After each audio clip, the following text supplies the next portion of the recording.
And welcome in, everybody, to another episode of the High Low Sports Podcast. We appreciate you all joining us here as we come up to the end of June. Amazing how fast time has been flying by. It is DJ joined, as always, by my co-host Kelcey. And Kelcey, we've finished up the NBA season. NFL training camp's still a few weeks away. So right now it is all baseball all the time. We got a fun baseball diamond-filled show, if you will. Yeah, I'm sorry. I'm at a loss for words right now. You might say, because it is baseball season. So it's the truth. It's my favorite time of the baseball season, I should say. That's why I'm at a loss of words. The dog days of summer are starting to come on to come about, and DJ, you and I are experiencing it right now. That's kind of why I'm out of words right now. Well, our air conditioner shut off today, so excuse my short-mindedness on this one. But no, this is a great time of sports, and honestly, I enjoy every single moment of it. And this is what we've all been waiting for. It's heating up outside. It's heating up on the diamond, but where it's no longer heating up is in our tip-off segment. So our tip-off segment, of course, brought to you by Dr. Squatch. Smell like a man, feel like a champion. All your soap needs you can be found. Click the link in our bio. Find yourself there. Get yourself or someone special in your life a nice little scent boost. And you know what? It may not be heating up right now, but it was heating up on the basketball court as the Golden State Warriors closed the deal against the Boston Celtics in 6 games. Steph Curry with finally that breakthrough performance, if you will, of a series. We finally got that MVP trophy, finally managed to kind of shatter the ceiling and separate themselves from that Kevin Durant carried you guys sort of thing. So, Kelcey, I'll kind of ask you, what are your first thoughts as that series has finally come up to a wrap up and the Warriors winning, if I'm not mistaken, 3 in a row at the end to close it out? Yeah, impressive to say the least. I mean, you got to be honest. Like you check out for 2 seasons if you're the Warriors. Let's just be real. Like, not because of any fault of their own. It wasn't like they got bad. They got injured. But they essentially checked out for 2 seasons. And to come back after that, especially after losing KD, Klay Thompson looked like a kind of a shell of himself through most of these playoffs, not looking like Klay Thompson that we'd expect to see. And despite all that, I mean, Steph Curry, congratulations on your first Finals MVP. He did a great job, but it wasn't just Steph. It was everybody stepping up. Jordan Poole stepping up. Draymond not getting out of control like I was afraid he would. He actually played very well under control through most of the series. Let's not get carried away and say it was all the series. Most of the series, though. The back. Yeah, exactly. The time when it mattered, the winning time, if you will. But it's good to see for the Warriors. Obviously, as a Kings fan, I love seeing Mike Brown get a title before he comes to the Kings. That's fantastic. A little biasness there, but no, honestly, it feels great to see the Warriors back on top, because as much as everybody gives them crap for being that team that is, we're gonna get KD and that's how we're gonna win titles. Let's not forget the core of this team was built through the draft, and in a draft that doesn't really matter for most sports. Like, don't get me wrong, I'm really talking bad about the draft. Like, I don't mean to insult it, but let's say the NBA draft, you get more guys through free agency than you do through the NBA draft most times. Oh, yeah, it's not even close. Like, the NBA draft, you get like 2 to 3 guys maybe per draft, and then you get at most that actually pan out. Then the rest of it's like, hey, Bradley Beal, your draft a few years ago, please come to us through free agency. There's a reason the Lakers have no draft picks for the next, fortnight? It feels like next 4 decades. Yeah, the reason the Sixers didn't pan out, despite trusting the process through all those draft picks, is because the draft picks don't really matter in the NBA. But when you do it right, it matters. And the Warriors have proven they did it right. They built from within. And here they are back on top of the mountain again. And now, good luck knocking them off. Now, I will say this, though. That Celtics team probably they were a year early. Let's be completely fair. That Celtics team put up a damn good fight. And I enjoyed every single moment of what I had to watch. But I can't wait to see what they can do next year with Ime Udoka getting a full season after the transition that he had that full season, obviously, this year. But, like, the transition at the midway point and what he was able to get this team. Now he knows the formula for this team. I'm really curious to see how deadly they're going to be next year. So we have 2 more questions based off this one as well, too. My first one is a lot of talk about moving Marcus Smart or going to get an actual point guard instead of going with the Celtics. Do you think they should? Do you think they should ride out with Marcus Smart as the point guard? Right out with Marcus. Okay, so the Celtics have tried this how many times in a row now? Let's go get a big point guard. Let's go get Kyrie Irving. Let's go get Kemba Walker. These guys are going to save us, right? Wrong. No. The Celtics they're a lot like the Red Sox. They're a nitty-gritty team. They're a team that is driven through grit and heart. Think about the best point guard in Celtics history, Bob Cousy. He is like, the guy is not known for being finesse, for being fancy with the ball. He's known for being a pain in the butt to deal with, and just diving into people to get a ball. There's like Rajon Rondo. Nothing about Rajon Rondo's game is high class, top tier. Like, obviously his up and under is fantastic. His vision is fantastic, but he is known more for his grit and his heart than he's known for everything else. So I honestly think Marcus Smart is the perfect guy for this team at point. I do think it's funny you mentioned Rajon Rondo, because I think he would be the perfect point guard for this team, because he has all that knit and grit, the defense, but he has so much playmaking ability, the ability to pass the ball to find guys and get others involved. And I think Marcus Smart could work on that a little bit. It's not that he can't pass, he can't play make. He's just, you can tell he's not a true playmaker, I guess, in those Chris Paul, Lonzo Ball type of roles to help Brown and Tatum get their spots a little bit easier, because they can ISO one-on-one, and we saw what they could do, got into the finals. But in some of those tough games, it'd be nice to have a guy that can get you the ball where you want it to get a bucket. So obviously don't get rid of Marcus Smart, but I wouldn't mind a backup point guard who's a little more in that traditional point guard-esque mold, like that sort of thing as well, too. Like, let's be fair. If they get a chance to go get Rondo, go get Rondo. If that was an option, yes, absolutely as well, too. Or even like a Ricky Rubio's a backup point guard, and then you could play him and Smart at the same time. Something like that. Just a guy who's a little more traditional with passing the ball is what I'm thinking as well, too. So, but as insulting as it would be to get Pat Bev out there and he would do, obviously, I hate to say it, but that's the type of player that does well in Boston, like as a point guard. That's always been.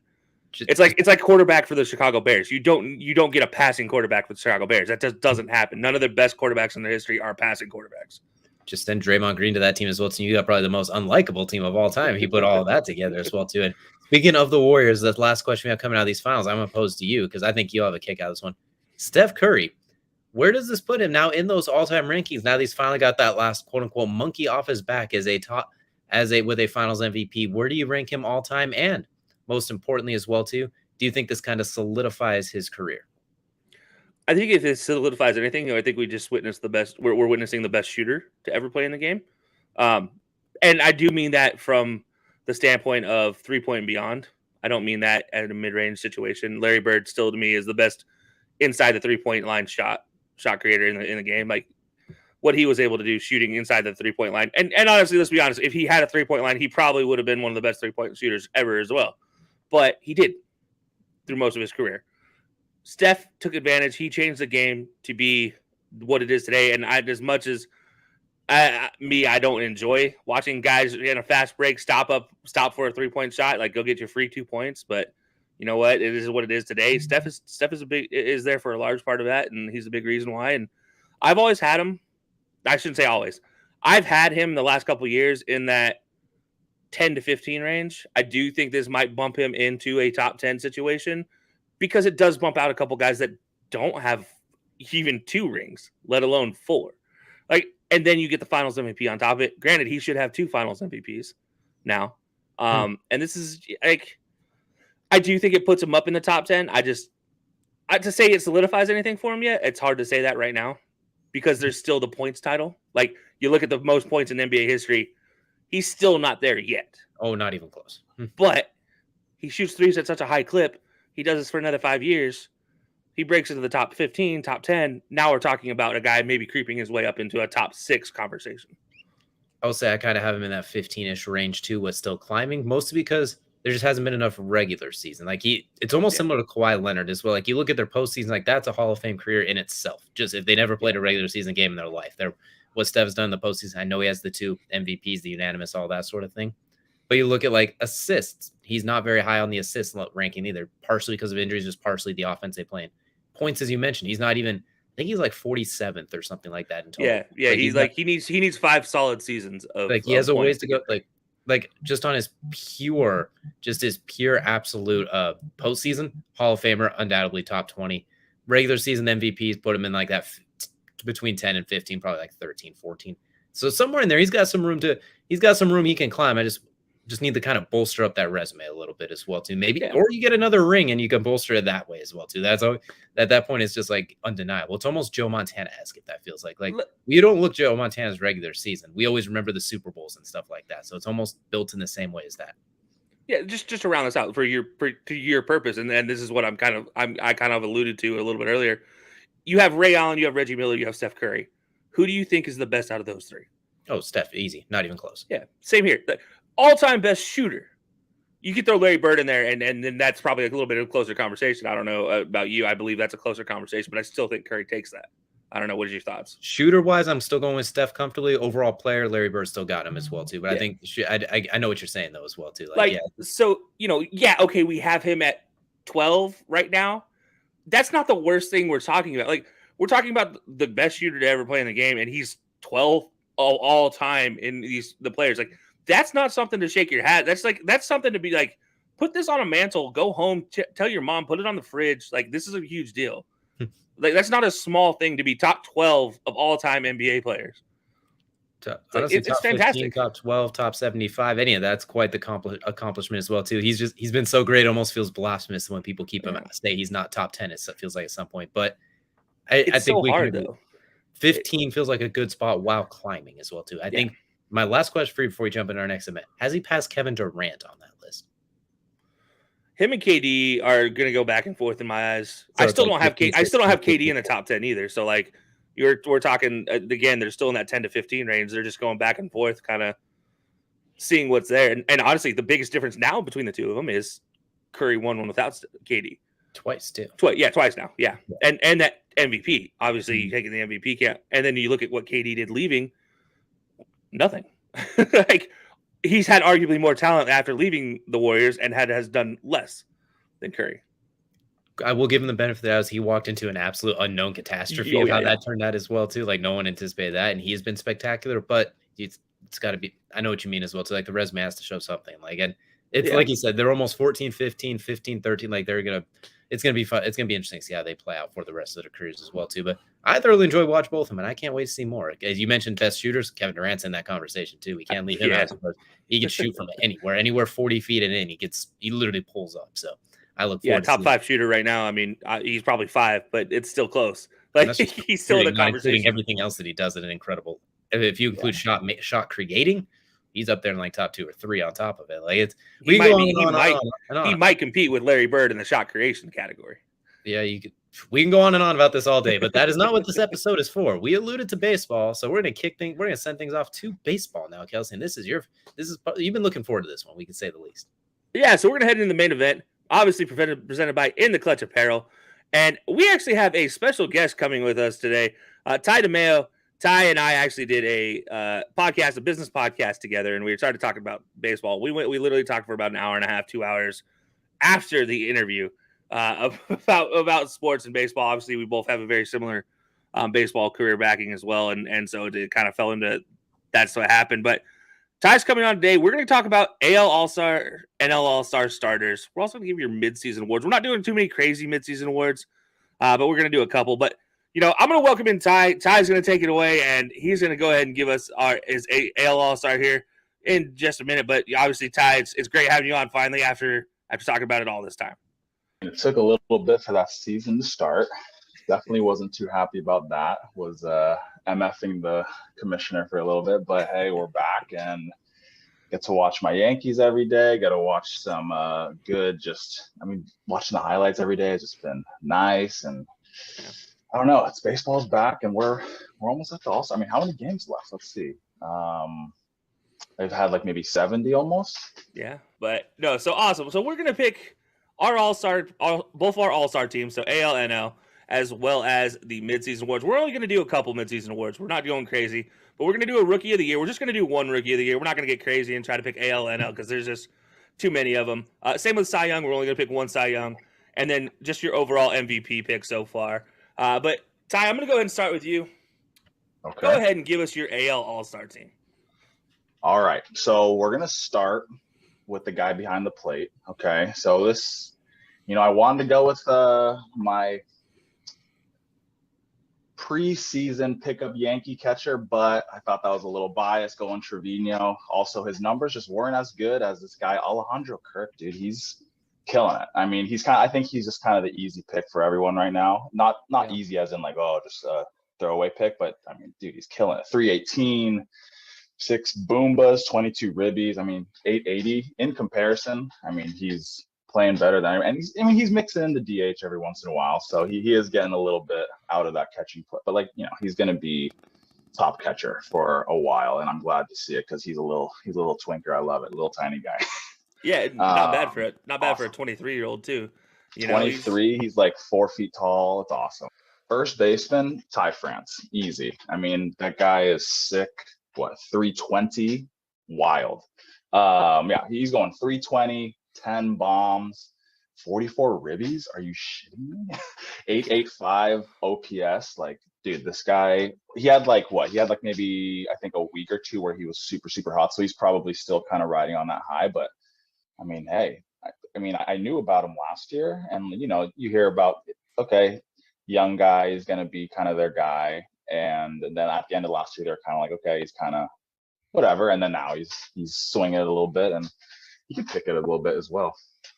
Second baseman. All right, so I was kind of going between Luis Arez, but like he's kind of been at first, like he's been kind of all over the infield, so I didn't really feel like, and also I kind of used like the MLB All-Star ballot like pick type, and he wasn't even on there for second base. He was actually on for first base, which is also like, okay, so it looks like he ain't gonna make the All-Star team this year, at least a starter.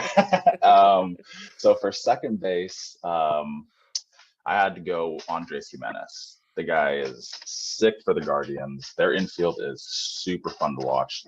Just love watching their lineup, even though they're losing a little bit of pop, but they got some guys like what, 309. He's got 7 bombs. Yeah, 31 RBIs, 865 OPS. I mean, for a guy that is supposed to be a no-name, yeah, that looks good to me. So moving to that third base position, obviously I mentioned Jose Ramirez. Is that your pick at third base, or are you going somewhere else? Yeah, I was looking him or Devers. I think that's the automatic kind of two that you look at. And I mean, I chose Jose Ramirez, just one. I mean, that OPS is bonkers, right? He's hitting 1039 OPS, 305 average, 62 ribbies. What? Yeah. Dude, that's one a game. Holy crap. I mean, that's your guy. Honestly, maybe even a front runner for MVP. We'll get to that conversation later, but yeah. So shortstop, I mean, for me, it wasn't really a tough one. The only reason it was tough is because he's a Red Sox, all right? And it's going to be the Xander, 340, 6 bombs, not too much pop this year, but 31 ribbies and 902 OPS. So let me just check. Let's see. Dubs. Let's see how many doubles he's had this year. Way too many. 20 doubles, and he leads the league.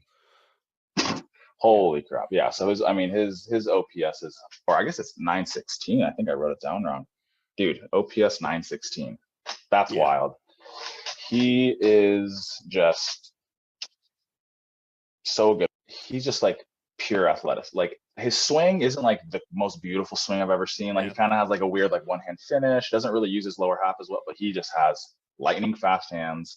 Guy can run a little bit, just can pick it at short. Of course, he's a Red Sox, so he's kind of a bum, but he's the man. I wish the Yankees had him.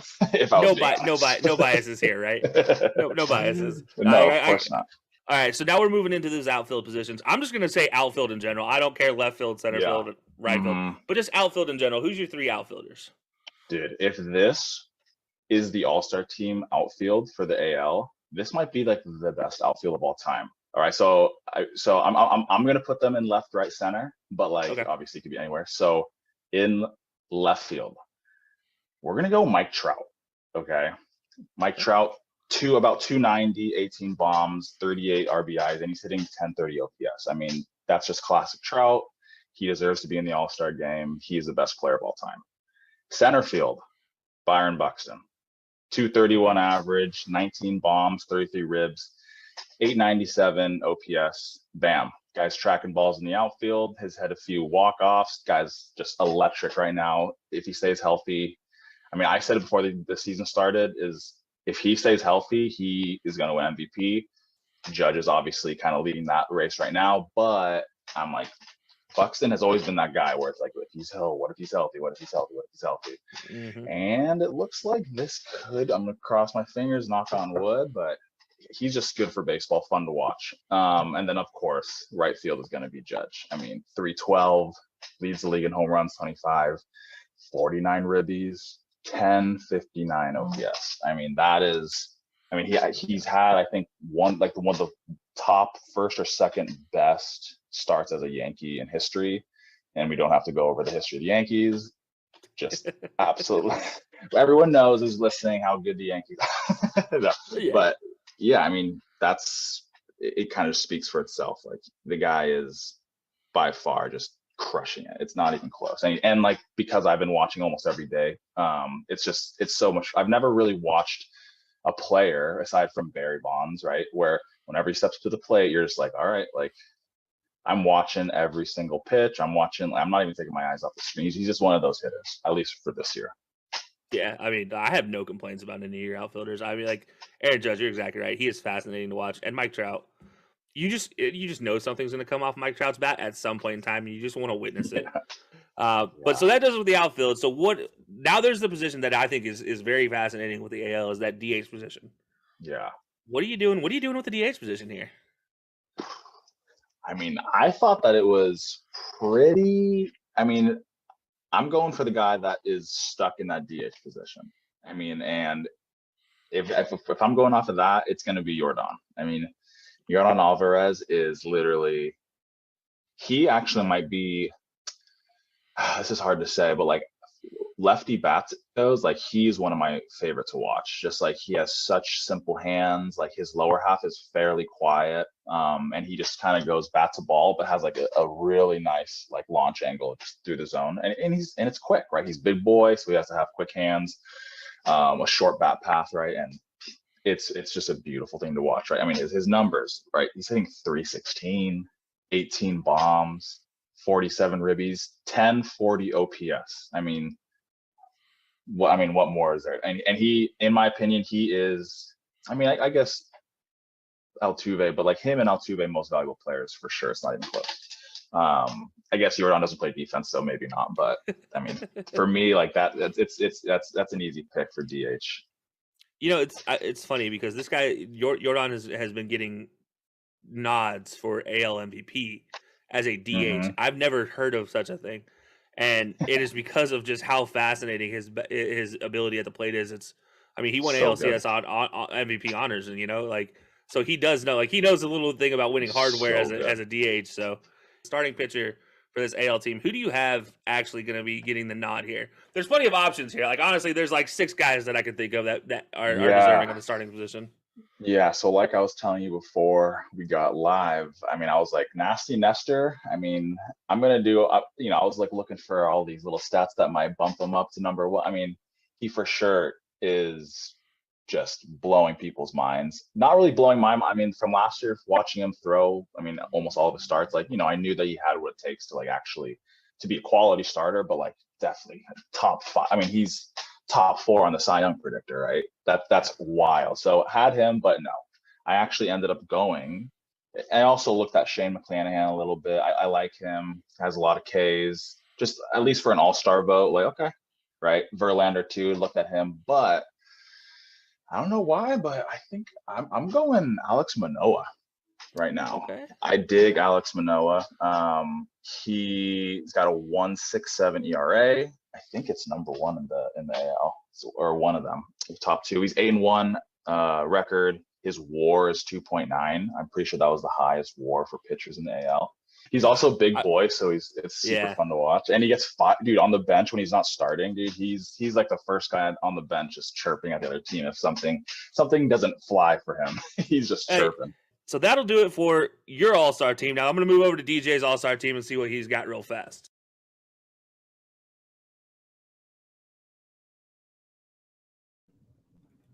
All right, yeah, that was definitely a pretty interesting list there as well too. And you know what, mine's not too far off as well too. But Kelcey, yeah, that was pretty interesting, huh? That was not too bad there. I feel like you agreed with a lot of those picks as well.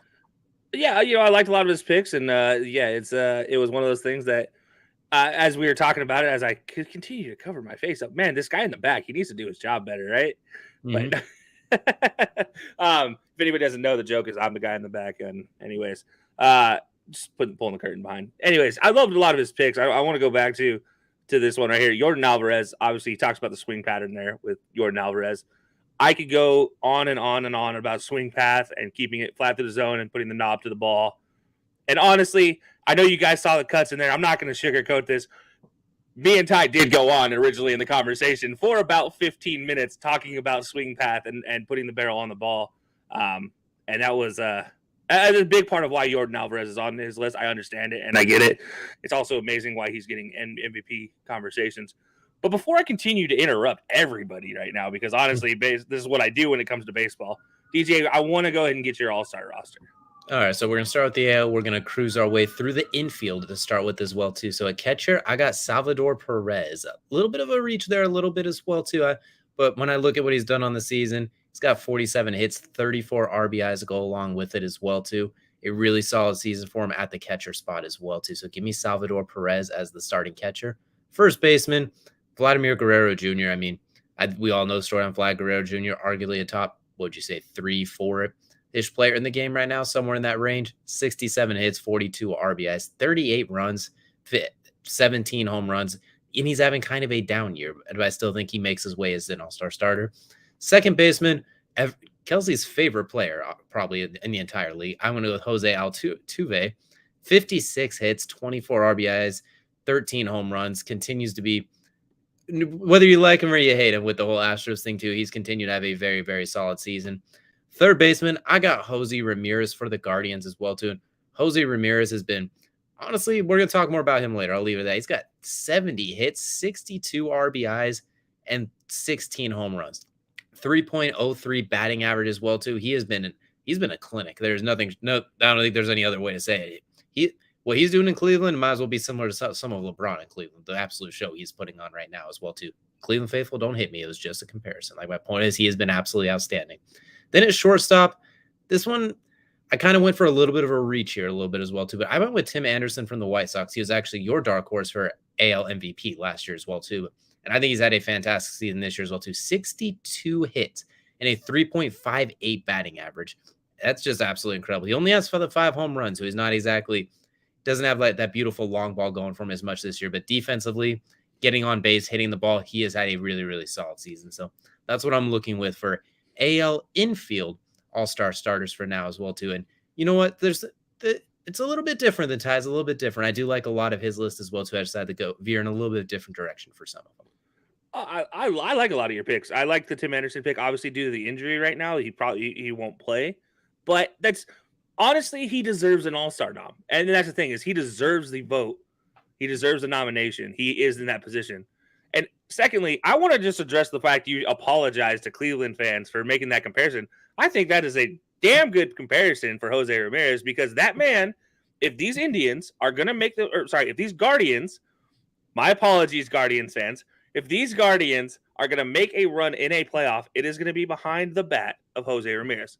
That man will have to put on a Carlos Beltran, Houston Astros-esque performance to lead them to the promised land. If anybody doesn't know what Carlos Beltran did, he set the all-time record for playoff home runs in a single playoff run for the Astros in the early 2000s on their way. And you know what? It's going to have to be something like that from Jose Ramirez, because these Guardians, don't get me wrong, the Guardians are good. I have to go back to Ty's list, and he actually had Andres Jimenez as his AL second baseman. And again, and that's one that if you told me before the season, I probably would have laughed at you. Like no, that's but legitimately in the last 20 games, he has been absolutely out of this world. And Jose Ramirez, again, in the last 20 games, leading these Guardians yes. Sorry, I just had to get that out of the way, because Guardians fans should be appreciative of Jose Ramirez and appreciative 100%. I'm not putting him in that LeBron category. I'm saying he's playing like LeBron with how he's carrying that young team on his back, how he's doing it as well too. It's been absolutely sensational. So the LeBron faithful, don't come after me. Cleveland, you got yourself.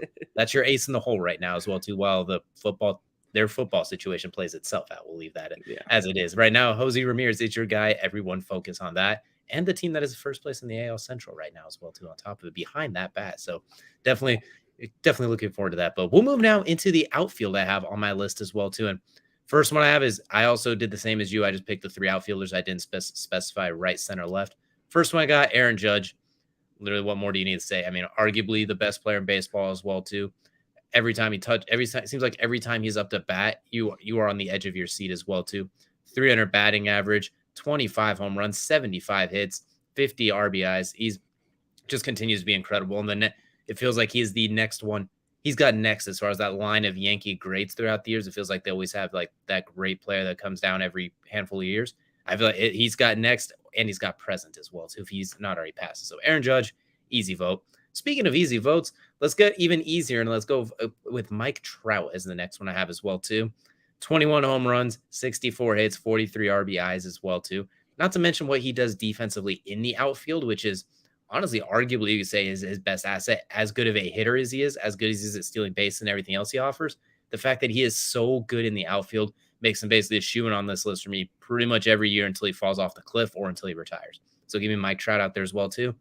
And you know what? The Yankees, the best record in baseball at the time of this recording. Giancarlo Stanton, he is also going to make it for the outfield as well, too. Seattle faithful, I am sorry as well, too. I know that's still kind of a sore spot. 49 hits, 42 RBIs. So basically almost every single hit he has is an RBI. It's 6 out of 7 times he hits the ball, he hits an RBI. Absolutely incredible. 14 home runs, only a 2.49 batting average only. So he's probably the one you could potentially take off this list, but when you have the best team in baseball and it's close like that, I think that'll give him the nod in the outfield over some of those guys as well, too. So give me Giancarlo Stanton as the third outfielder. And you know what? I kind of like my outfield right now as well, too. You know, I know Ty said he liked his outfield and might be one of the best ones in baseball, but I'm feeling pretty good about mine right now. I'll put mine up against anybody as well, too. Yeah, I mean, rightfully so. You should. You look at that outfield. I'm not wanting to throw any pitch at towards any one of them because, as I talked about when Ty gave his list for Mike Trout, you're just waiting for something special to come off his bat. You just want to be there to witness it.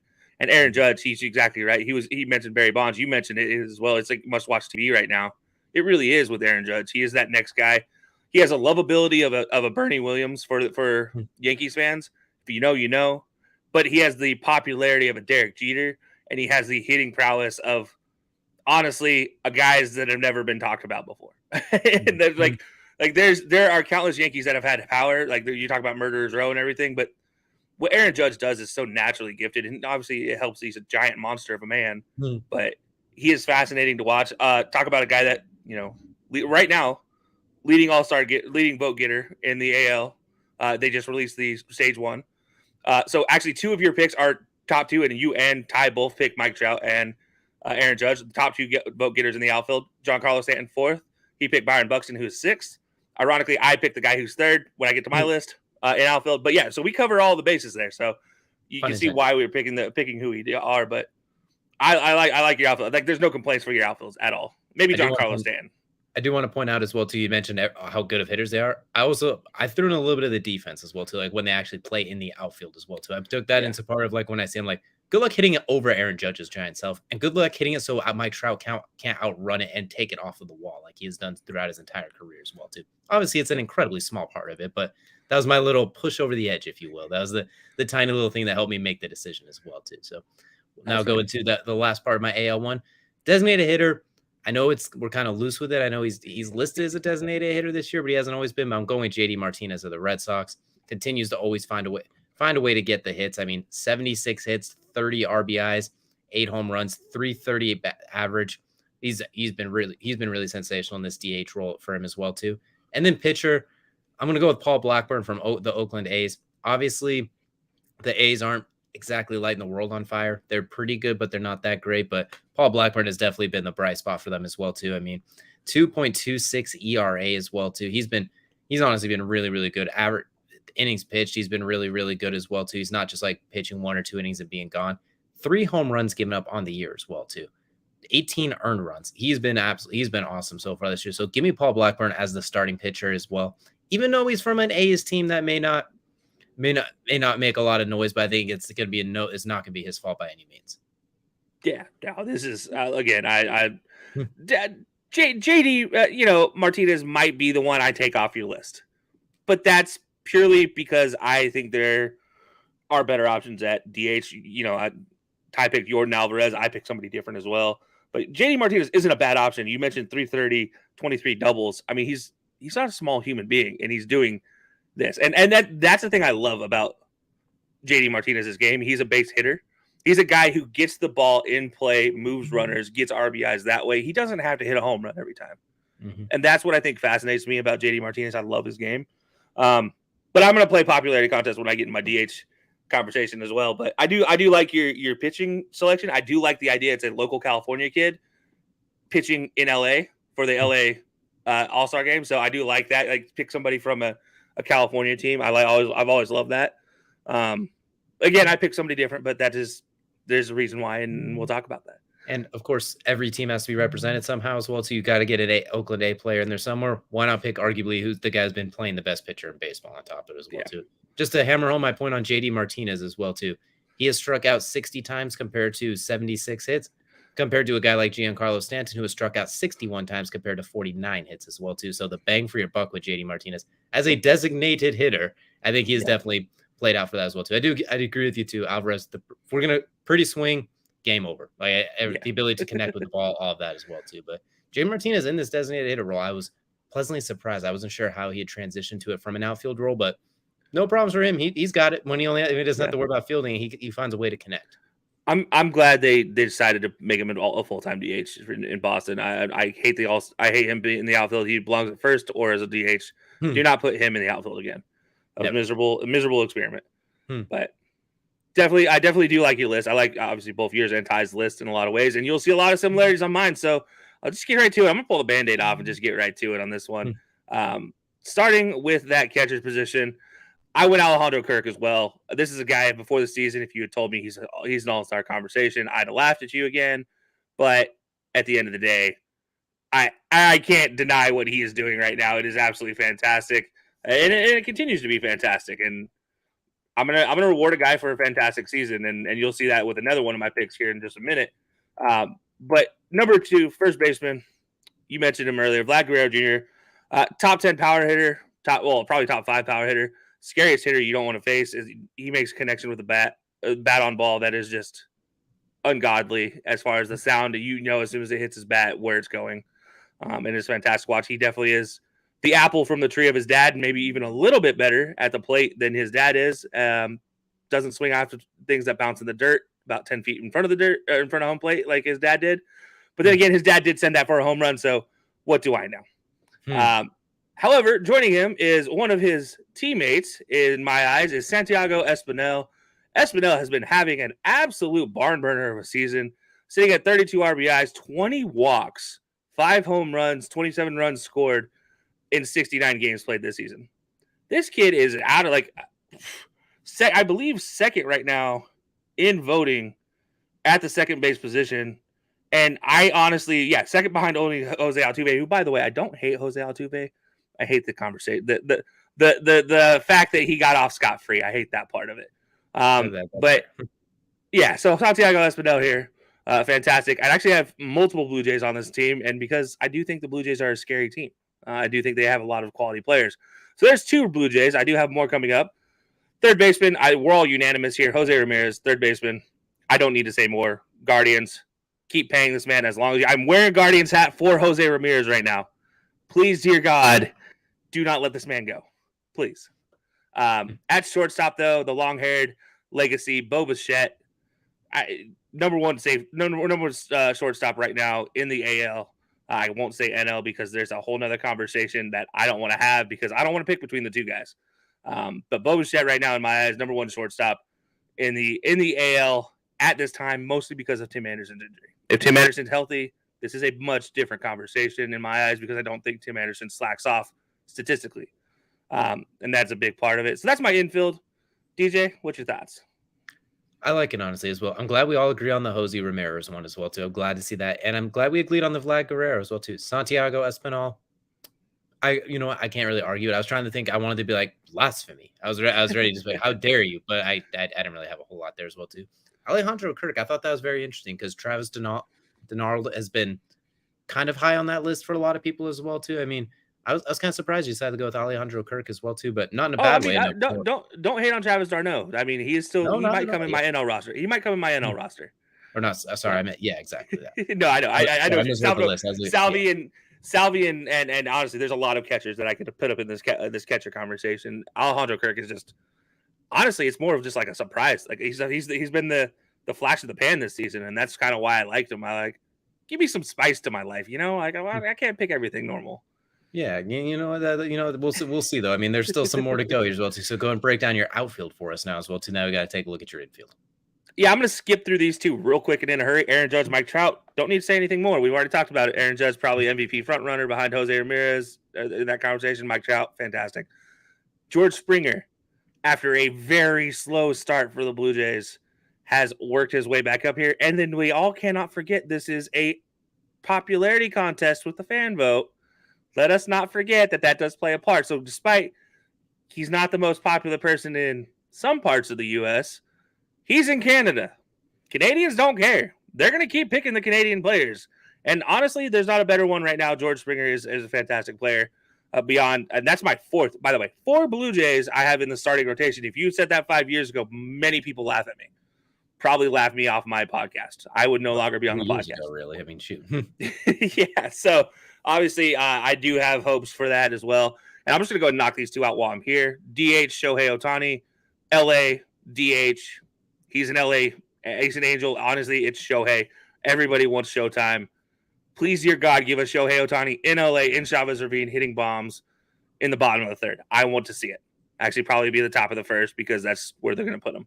And starting pitcher is the ageless wonder, the robot that is Justin Verlander. I'm still waiting for him to unhook his arm from the robotic carcass that is his soul and put it on a wall and be like, this is the Hall of Fame.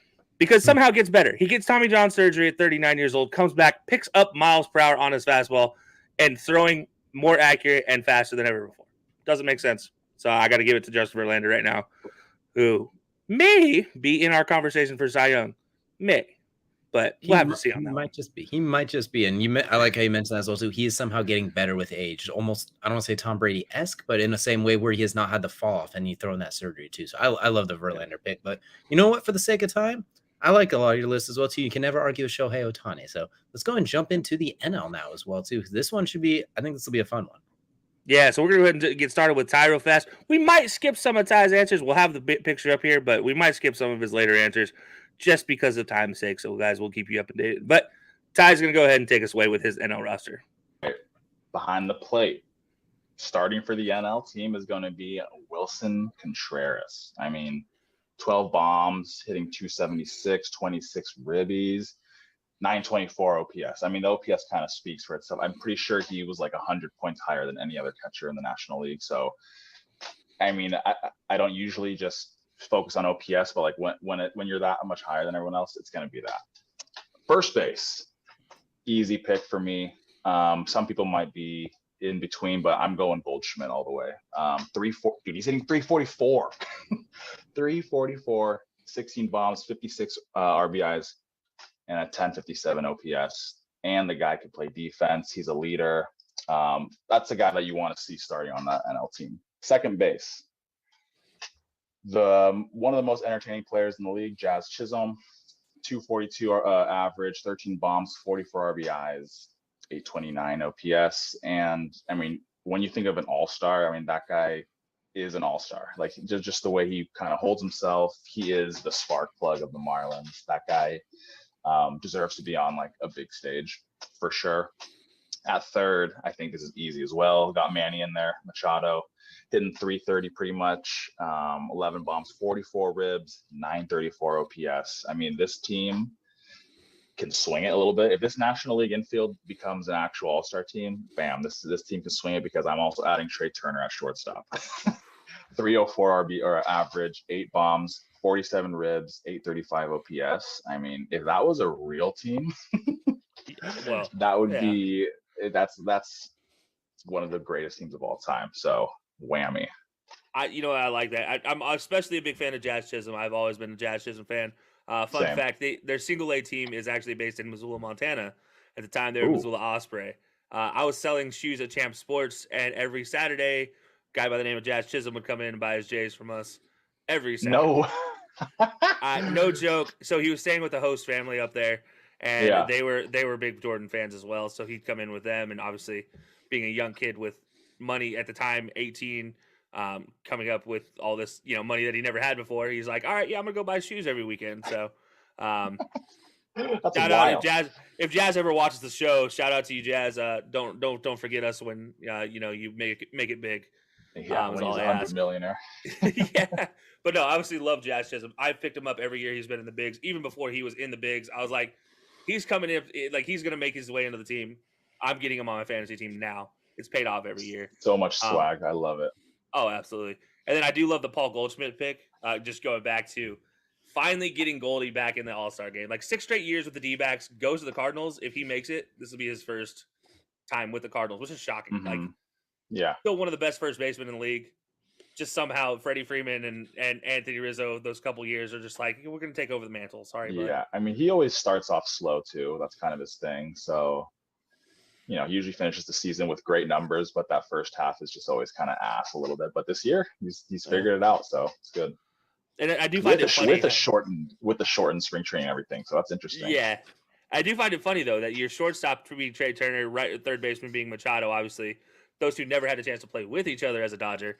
But ironically enough, it is one of those things like two guys that they're both picking up for their other teammates, slacking this season. Trey Turner obviously has been well on his way to this height, and then you look at Manny Machado, he fell off in that first year in San Diego, and this year with no Fernando Tatis, you're just like, well, is he going to be able to hold it up? And just put the team on my back, baby. Like he got thick when he moved out west, and it worked out, and he's able to hold up that entire Padres organization. Yeah, I mean Trey also 13 stolen bases. I think he's like top 2 or 3. Yeah, maybe him and Jazz are both up there actually. Jazz too. Yeah, I didn't even look at Jazz. I'm sure. Love it, and love that the base stealing is coming back in baseball a little bit. It's good to see. Thank God. Bring me small ball. I was always the big guy in the team. I don't care. I would still love small ball. Like it was the one thing I couldn't do on a field, so it's like I want to watch it.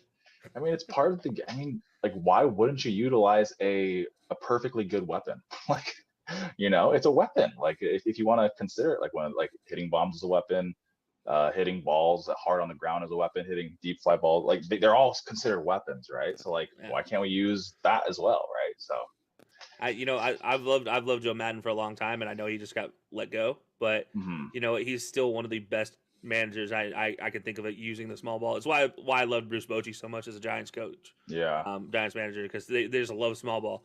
And it's one reason I really, really dislike Joe Girardi in the entirety of his entire career, because he does not care about small ball, even though that was his best asset as a player, was being a bunter and moving a guy over when he needed to, or just slapping it the other way. So weird.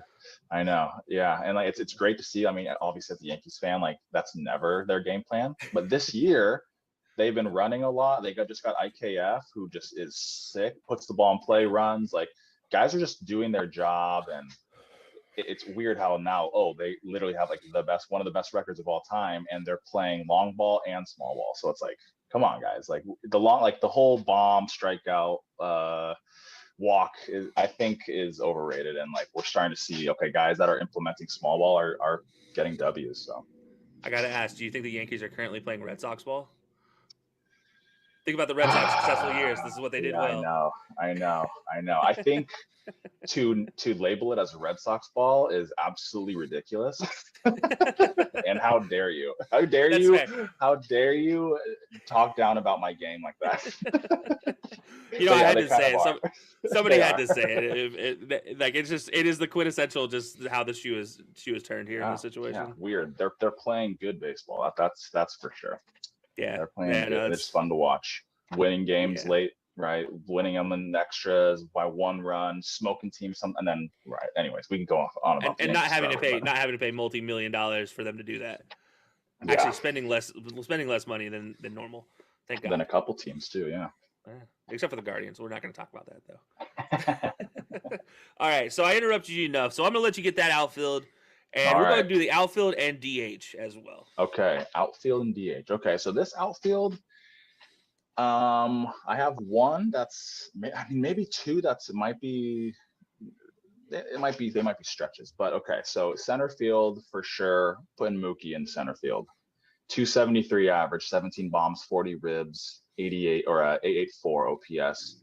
He's having, I would call that an average Mookie year. An above average year for anybody else, but that's like an average Mookie year. Guy plays good defense still. I just saw him last Friday. It was awesome. This guy's so small. It's unbelievable. I didn't realize how small he was. Really cool to watch. So he's in my center field, just tracking balls down. Left field. This is dude, I got Jock going in left. Mr. Jock Peterson. Yeah, I mean, I was looking and he had the highest OPS, I'm pretty sure, for the National League outfielder. So I was like, you know what? Like I said, I don't usually go to the OPS route, but for Jockey, I'm gonna go. I kind of have a sweet spot for him too. He's from the Bay Area. I actually played on the same travel ball organization that he did. He was just 1 year older than me, so like I kind of have a soft spot for Jock. 14 bombs, 34 ribs, 906 OPS. He does have 40 Ks, which is high, but like that's actually really low for him. So like he's actually not even in the top 50 of strikeouts, which is good to see. He had a 3 home run game a couple weeks ago, which was fun to watch. But yeah, and then my last guy, Schwarber in right, 215, 18. I mean, you can't ignore the 18 bombs, 34 ribs. His OPS 837. Would like to see that maybe a little higher for a 215 average, but I do like Schwarber. He does have 84 Ks. That's a lot. So Mark Reynolds is somewhere being like, I could do this, guys. Yeah, that's my borderline pick, Schwarber. And then DH is Bryce Harper, 326 average, 15 bombs, 48 ribbies, 1013 OPS. I mean, obviously he could slip into outfield DH, but I mean, like I was saying before, the MLB All-Star ballot has him as a DH, not even in the outfield. So I guess he's going in for the DH. All right, so DJ, as you can see there, we're gonna cut out Ty's pick for pitcher because obviously you can see it right there, Sandy Alcantara. And the reason why we're gonna cut it out is because that man's about to get a bank, and Ty and I talk about him getting a bank, probably from the Yankees coming up very soon. But honestly, you look at the rest of Ty's list. Any thoughts on it? Obviously, other than Schwarber. You know what? I like it. It's a really good list. I have a few similarities on mine as well too. So I won't argue against too much of it, considering I'll be arguing against myself in a lot of these spots as well too. All right. Well, you said it. Let's hear it. Cool. We're gonna coast through these really quick. Chavez De Meo, we talked about him earlier as well too. Catcher for the Braves. First baseman, former teammate. Well, maybe give or take. You know what I mean. Former Brave as well too. Former teammate. And Freddie Freeman for the Dodgers as well too. It's been a little bit of a down year for him, but he's still been really, really good. Chaz Chisholm, you heard Ty talk about him. I was at that Champ Sports too as well too. So a little soft spot there. Third baseman, Manny Machado for the Padres. Everything you mentioned. No Fernando Tatis. He's been absolutely sensational. His numbers are through the roof. For shortstop, I got Francisco Lindor, also as well from the Mets. Outfielder, Mookie Betts, same thing. I have Juan Soto as my other outfielder in the same vein as Mookie Betts. A down year for Soto, but a pretty good year for everybody else. And then I also got your boy Jock Peterson as the other outfielder. He's been absolutely incredible. DH, Bryce Harper. Not a whole lot else for me to add there. The DH is a perfect fit for him. Pitcher, I got Pablo Lopez from Miami as well too. I think he's had quite the start to the season. I think he's earned a spot to potentially be an all-star starter for pitcher. You know, I find that interesting there. You guys both went with Miami pitchers. Obviously, he went Sandy Alcantara. You went Pablo Lopez. Very intriguing right there that you both go with Miami. Just for the sake of it, you guys both have 2 Miami Marlins on your picks. So it's very ironic there. They got to make it as well too. Nobody's watching the Marlins, but they are pitching really, really well. Yeah, no, they really are. And Pablo Lopez, obviously, Sandy Alcantara, fantastic pitchers in their own right. I've liked both of them. I have both of them on a fantasy baseball team as well. So obviously, a lot of similarities here again for my list as well as you'd expect. So just to run through it right here, I will more point out some of the differences though. Obviously, Travis Arnaud, yes. Paul Goldschmidt, obviously talked about. Jazz Chisholm, talked about. Manny Machado, we talked about him. Francisco Lindor, we talked about him. This man's a little different though. Ronald Acuna Jr., obviously for the Braves, coming back and looking absolutely fantastic. Number 2 vote getter in the outfield right now, behind only Mookie Betts. And then Jock Peterson as well. I did put him in there just because I could not figure out anybody else to replace him because he is having that good of a season. Kills me to admit it. I hate it, but he is. And then my starting pitcher is actually a Dodger starting in LA, and honestly probably is going to win the Cy Young this year if he continues doing what he's doing, and that's Tony Gonsolin having an absolutely lights out season right here. So like I said, most of my stuff all the same as everybody else's, but I have a couple differences there. But I'm really looking forward. If Jock Peterson goes to this All-Star game and starts, I want to see him start in Chavez Ravine against the Dodgers that more than happily kicked him out of LA, and I can't wait for that moment. One can only dream, right? The dream. Let's hopefully make it come true as well, too. Well, we got both of our lineups on, but we still got some hardware to hand out too, really quickly. Yeah, so we're gonna do this one real quick. Unfortunately, I can't get to Ty's video that we don't have time for that one, so I'm gonna run through Ty's list real fast. We talked about Aaron Judge. Aaron Judge is his MVP pick. Plain and simple. He has talked about it ad nauseum. I don't disagree right now. He is a very good midseason award pick. And I mean, look, my AL MVP, if I had to pick between them right now, probably would be Aaron Judge. I'm going to agree with Ty on that one. His Cy Young, though, Clay Holmes out of New York. Very interesting pick. 5th right now in the Cy Young rankings. Very, very talented young pitcher for the Yankees, though. One of 4 Yankees that is on this list for potential Cy Young winners right now at the midseason. My pick, though, is actually a Yankee, but it's not that Yankee. I actually have Nestor Cortez. Fun fact for you guys, AL in the AL situation. And his rookie of the year is from the Houston Astros, Jeremy Pena. His reasoning for Jeremy Pena is because at the beginning of the season, if you'd ask who that guy was, Ty didn't know him. And Ty knows a lot of different young kids. Goes on to talk about why he thinks Jeremy Pena is a talented individual, mixed just with his Jose Altuve-esqueness. He had a lot of shoes to fill with Carlos Correa leaving, and he did so and has done so wonderfully. And obviously, that is a big reason why Jeremy Pena is the rookie of the year. And actually, he's not the only one that has Jeremy Pena at the number 1 spot in the rookie of the year for the AL. He actually had, like, the entire MLB has him as the number 1 ranked AL rookie of the year. So totally understand that one as well. And then just as a DJ, I'm gonna go let you go ahead and knock out your awards real quick. Cool. We'll go and make this quick. Rookie of the year, I got Julio Rodriguez, outfielder for the Mariners. 18 stolen bases, 70 hits. Fantastic young player coming up as well too. Cy Young, you mentioned him earlier, the ageless wonder, Justin Verlander himself. Absolutely incredible. I don't know how he does it, and I think the way he does it, I think he's going to keep doing it as well too, because he shows no signs of wearing down. MVP, we alluded to it earlier for the AL. I'm going with Jose Ramirez, 3rd baseman, Guardians. We went over his stats earlier. They're first in the AL Central behind him. It's almost like what Ja Morant and the Grizzlies were doing in basketball. A young team led by a young superstar. There's no other way to say a superstar. So give me Jose Ramirez as the early mid-season MVP for the AL, but the question is, can he keep it going for the back half of the season? Yeah, and that kind of brings me to my point about Aaron Judge. Aaron Judge obviously requires to be healthy for the rest of the season for it to be successful. And I mentioned that to Ty when he makes his Aaron Judge pick. He's like, don't tell me that. But it is one of those situations that it is a question with Aaron Judge. Jose Ramirez, not so much. He's healthy pretty much all the time. I've given my AL MVP. Obviously, I'd probably lean Aaron Judge. AL Cy Young, Nestor Cortez. I'm not going to give my AL Rookie of the Year because who cares about him? Everybody has their opinions on the AL. Nobody has an opinion on the NL, though. So I do want to give an NL Rookie of the Year. And this guy is 6'7" playing shortstop, and he runs faster than a gazelle could hope to ever run. This man is O'Neal Cruz, and if you have not watched O'Neal Cruz play yet, please turn on this man's tape. At 6'7", it is just absolutely insane to watch this dude. There's no bloopers over the shortstop anymore. There's not that drastic jumping. And if he jumps, he does jump about 14 feet in the air with his arm stretch. It's insane to watch. Got thrown out at 3rd last night trying to make a double, a triple. To be fair to him, it's okay. You're going to get thrown out at 3rd more often than not. But you know what? You're probably going to be safe half the time, too, with his speed.